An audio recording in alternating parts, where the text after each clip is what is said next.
Maka kita mesti belajar bahwa presiden itu kalau sudah terpilih jangan diintervensi, jangan diganggu dari belakang, jangan punya agenda lain di belakang layar. Jangan istilahnya tuh sendiri-sendiri, ini presidensialisme. Tidak ada kekuatan lain, cuman satu yang dipilih rakyat itu cuman 2 orang. Bahkan kalau dalam sistem Amerika itu wakilnya itu running mate, yang dipilih itu presidennya doang. Karena ini nanti cuman untuk ngebantuin, kan kira-kira gitu Bang. Itu nggak boleh kita tawar-menawar, bikin dapur sendiri, bikin operasi sendiri, megang institusi dalam negara dimainkan sendiri dari belakang. Tidak boleh Bang. Ini kan yang sebenarnya menciptakan Pak Jokowi melakukan semacam rebellion terhadap situasi. Karena dia tahu ini nggak baik gitu loh. Nah yang begini-begini Bang, harus kita introspeksi, ada salahnya kita. Masa Pak Jokowi terus yang salah? Seolah-olah yang lain nggak ada yang salah. Banyak yang salah, harus dikoreksi.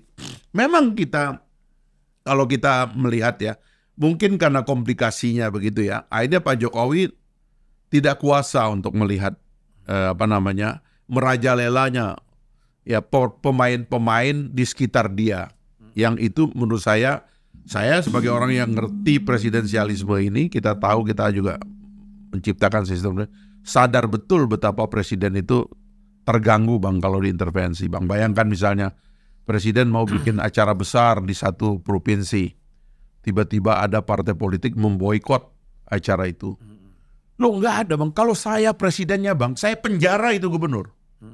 Dan saya penjara siapa yang nyuruh gubernur itu Bang. Kalau saya presidennya. Ini adalah subversi kepada presiden dalam negara kesatuan, itu nggak boleh Bang. Nah yang begini-begini Bang, kerasanya di Pak Jokowi dipendam gitu loh. Nah begini Bang, kita introspeksi lagi ke depan, nggak boleh lagi. Kalau kita mau politik ini terang benderang semua, hentikan mengelola politik dari belakang layar. Taruh semua ini di atas meja, kita bicara di atas meja sebagai negara yang transparan. Baru Indonesia maju Bang. Kalau kita kendalikan politik ini dari belakang, bahaya Bang. Inilah yang menyebabkan orang seperti Pak Jokowi dengan tradisinya, dia simpan. Akhirnya dia melakukan juga semacam, ya bisa dibilang politik juga di dalam internalnya. Karena mungkin itu juga tradisi yang ada di dalam dirinya gitu.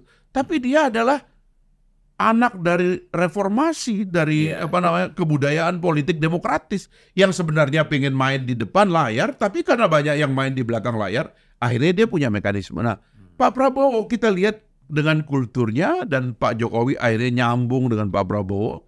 Saya kira kita akan mulai politik di depan layar ini Bang. Kalau kita mau Indonesia ini baik Bang, nggak ada Bang. Politik belakang layar kita hentikan. Partai politik jangan bikin dapur sendiri. Nanti dikasih kementerian, jangan bikin dapur sendiri di situ. Semua itu adalah hak prerogatif presiden dan harus loyal kepada presiden.